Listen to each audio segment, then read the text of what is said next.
Başarsan güne yürü. Başarsan güne üçin olacak.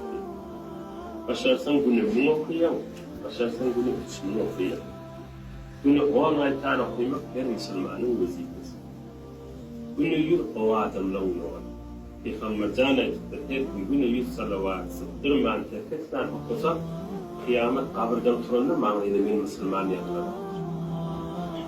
Güne üçin okumak diyebileniyor. Bunu mungay tarih okumak karşılıklı tutulanıyor. Bunu üç mungay tarih okumak tutulanıyor diyen bölüyleniyor. Aymene bunu mungay kardeş diyemezler. Bunu 100 bin okup onlarmazlar. Sonuçlarını düşünürler. Bunu o anlay tarih hiç koymamak. Oturup okumak Medine-i Münevvere'den halvatı. Yarından halvatı derse o.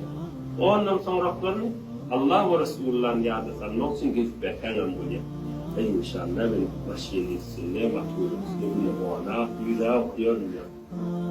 Her vakit şey yapıyor, her vakit yumuyor yapıyor. Her gün yumuyor yapıyor. Ben boynundaki neyse, ondan gayet.